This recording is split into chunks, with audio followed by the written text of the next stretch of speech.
Warning, viewer discretion is advised. You are going to see the evidence that President Obama knowingly and consciously orders the murder of men, women, and children, signs death orders where entire weddings or village gatherings are bombed by drones and other aircraft, knowing that children would be killed, and simply calling them collateral damage, dehumanizing them down to the word collateral damage. Think of the magnitude of that. We're going to show you the mainstream news articles where they admit he signs death orders to kill people in cars with their children. Even in the fictional Scarface, Tony Montana won't blow up the car when there's little kids in the back of it. You got to be really evil to do this. And we've just gotten to where it's passé, it's no big deal. And he has massively increased the drone strikes, even since the warmonger George W. Bush. And it is sickening and disgusting that Democrats, because he was given a peace prize, why not give Hitler one or Stalin? Because he's trendy, he's liberal, he's supposedly black. It's cool when he kills people and destroys Libya and now uses al-Qaeda against Syria.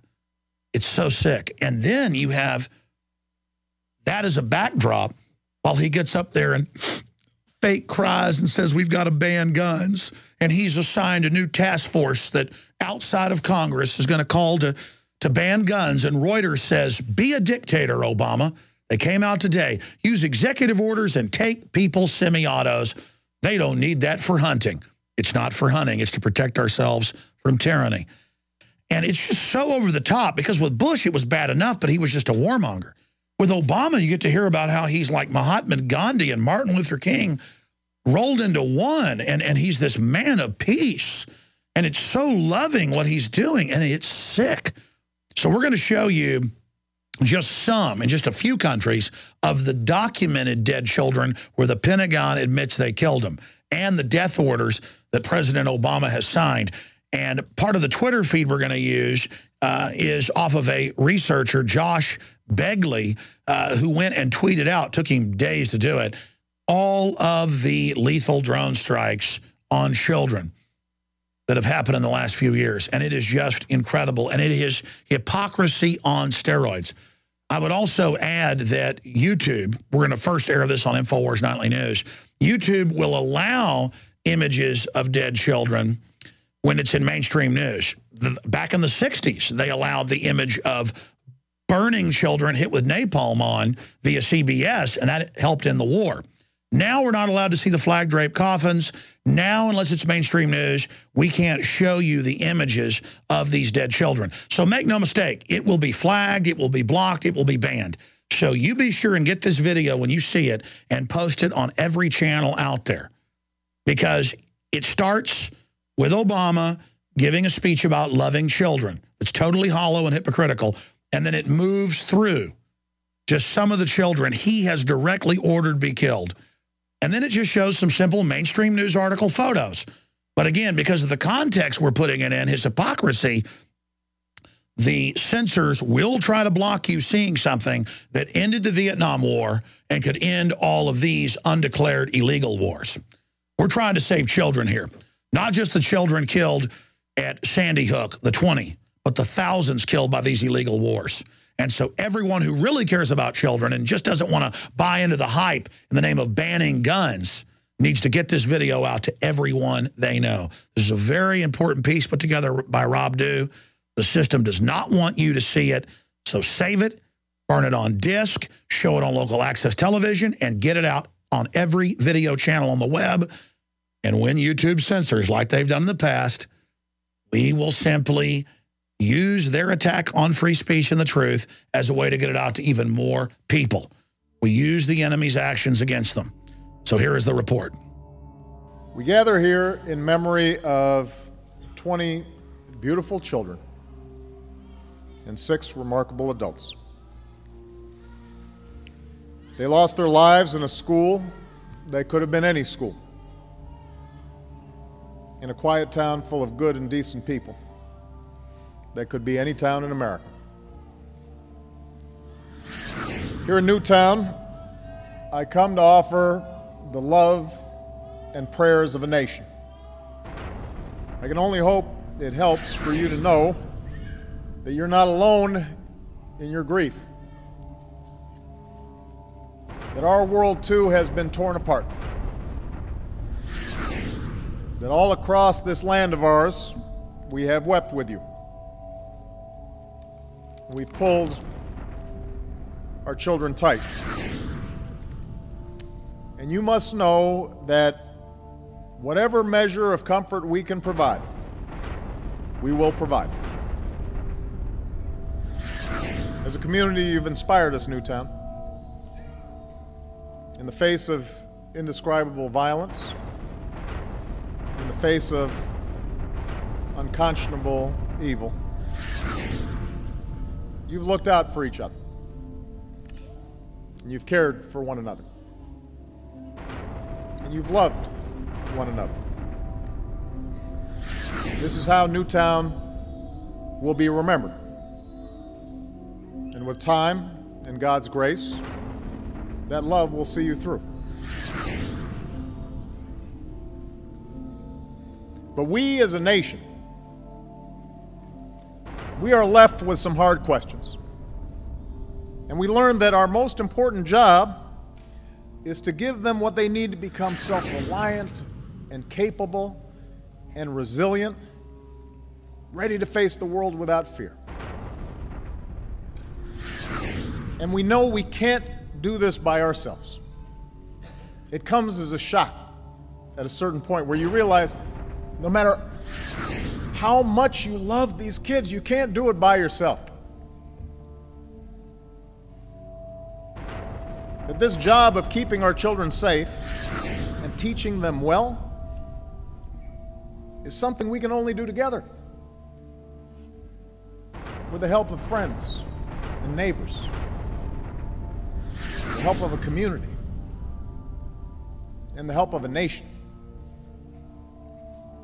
And in that way, we come to realize that we bear responsibility for every child, because we're counting on everybody else to help look after ours. That we're all parents. That they're all our children. This is our first task, caring for our children. It's our first job. If we don't get that right, we don't get anything right. That's how, as a society, we will be judged. And by that measure, can we truly say, as a nation, that we're meeting our obligations? Can we honestly say that we're doing enough to keep our children, all of them, safe from harm? Can we claim as a nation that we're all together there, letting them know that they're loved and teaching them to love in return? Can we say that we're truly doing enough to give all the children of this country the chance they deserve to live out their lives in happiness and with purpose? I've been reflecting on this the last few days, and if we're honest with ourselves, the answer is no. We're not doing enough, and we will have to change. Since I've been president, this is the fourth time we have come together to comfort a grieving community torn apart by mass shootings. Fourth time we've hugged survivors. The fourth time we've consoled the families of victims. And in between, there have been an endless series of deadly shootings across the country, almost daily reports of victims, many of them children, in small towns and big cities all across America. Victims whose, much of the time, their only fault was being in the wrong place at the wrong time. We can't tolerate this anymore. These tragedies must end. and to end them, we must change. If there's even one step we can take to save another child, then surely we have an obligation to try. In the coming weeks, I'll use whatever power this office holds to engage my fellow citizens, from law enforcement to mental health professionals to parents and educators, in an effort aimed at preventing more tragedies like this. Because what choice do we have? We can't accept events like this as routine. Are we really prepared to say that we're powerless in the face of such carnage? That the politics are too hard? Are we prepared to say that such violence visited on our children year after year after year is somehow the price of our freedom? There's only one thing we can be sure of, and that is the love that we have for our children, for our families, for each other. The warmth of a small child's embrace. That is true. The memories we have of them, the joy that they bring, the wonder we see through their eyes, that fierce and boundless love we feel for them, a love that takes us out of ourselves and binds us to something larger. We know that's what matters. We know we're always doing right when we're taking care of them, when we're teaching them well, when we're showing acts of kindness. We don't go wrong when we do that. That's what we can be sure of. Charlotte, Daniel, Olivia, Josephine, Anna, Dylan, Madeline, Catherine, Chase, Jesse, James, Grace, Emily, Jack, Noah, Caroline, Jessica, Benjamin, Avliel, Allison. God has called them all home. For those of us who remain, let us find the strength to carry on and make our country worthy of their memory.